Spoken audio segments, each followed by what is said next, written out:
awal aku kena tumor otak itu di Februari, di bulan Februari awal. Jadi selain itu aku pusing bertahap, pandangan kabur, dan juga imbalance walking. Terus yang paling bikin pecah banget itu saat aku dari dapur, tiba-tiba aku jatuh depan kamar mandi, sambil bawa gelas kan tuh jatuh.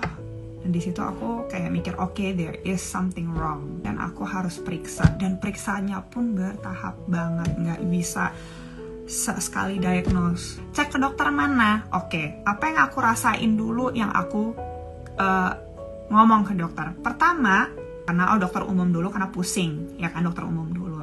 Setelah itu aku dirujuk ke dokter saraf. Setelah dokter saraf, aku melalui beberapa tes, walaupun aku dikasih obat vertigo juga sempat sama dokter umum gitu. Aku ke dokter internis saraf besokannya.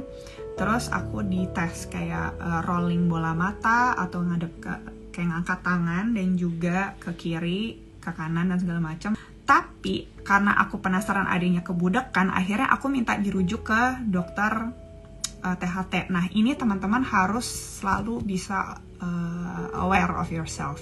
Dari tuturi itu aku tuh juga ngetes pendengaran aku karena dokter tuturi ini mengajarkan bahwa kita nggak bisa cuman take option satu, kita harus nyobain ke segala arah. Tes pendengaran dibilangnya semuanya normal, sampai akhirnya aku suruh ke dokter saraf kepala, ahli saraf kepala dan spine waktu itu sama dokter Goldan yang ada di Kasih Ibu.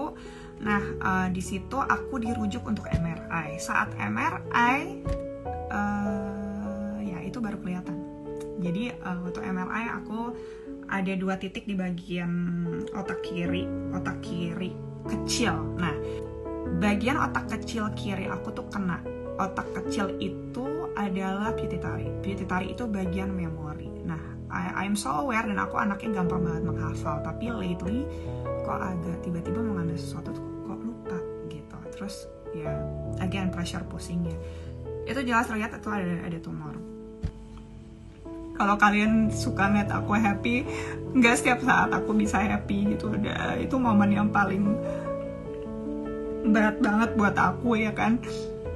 Dan aku juga punya keluarga yang super strong. I have my friends around me yang super strong banget, bikin aku semangat hidup gitu. Karena emang tumor otak itu penyakit yang mematikan gitu, dan itu bukan sesuatu hal yang bisa ditanggapi dengan enteng gitu.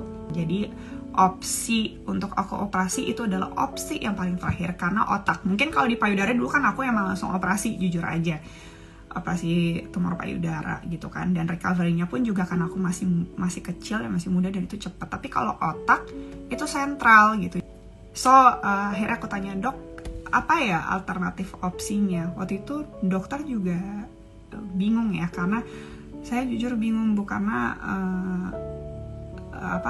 ibu nggak bisa minum obat karena menyusui, ibu nggak bisa operasi karena anak juga masih kecil dan takutnya worst condition nggak bisa balik normal, which is aku udah harus siap dengan segala sesuatu aku tinggalkan gitu ya, or it may causes death juga di saat operasi itu terjadi. Jadi dokter menyarankan kalau ada suplemen food yang bisa untuk detoksifikasi tinggi yang combining dengan hyperbarik, lakukan. Yang penting itu aman untuk menyusui, kata kayak gitu. Nah, sampai akhirnya karena aku lihat postingan teman kuliah aku waktu itu, mungkin teman-teman juga banyak yang tahu ya. Once again, ini bukan endorsean atau apa, tapi aku purely sharing sama teman-teman karena apa yang aku alamin ya, aku emang melakukan terapi ini dan juga mengkonsumsi suplemen food ini gitu. Akhirnya aku disarankan sama teman kuliah aku minum 2 produk ini. Kalau kalian tahu, setiap harinya itu aku combine cara minumnya. Dan jujur sampai sekarang aku masih konsumsi untuk maintain gitu. Bukan orang bilang manfaat kecantikan, no, I don't care about that. Gue cuma pengen sembuh doang. Pagi di saat aku perut kosong, aku minum yang ini, yang sop subarsi. Aku minum yang ini di saat perut kosong ya, dan ini aku langsung masukin ke bawah lidah aku. Aku minum ini di malam hari sebelum tidur. Nah, biasanya aku malam tuh selalu pusing-pusing, ya kan? Terus setelah aku pupnya banyak banget, dengan jujur itu bentukannya tuh hitam pekat, ada lendir, terus juga ada sedikit kayak bentukan gabus putih. Aku pas rutin minum dan mulai besokannya aku minum lagi, sampai besokannya aku minum lagi, itu pup aku makin banyak banget. It means semua detoksifikasi yang di tubuh aku tuh benar-benar dikeluarin semua, dan itu emang sebanyak itu. Dan after that, surprisingly, 1 hari itu aku langsung gak pusing. Tapi aku kayak paling ini emang karena gue banyak istirahat gitu kan. Terus aku coba lagi besokannya minum lagi.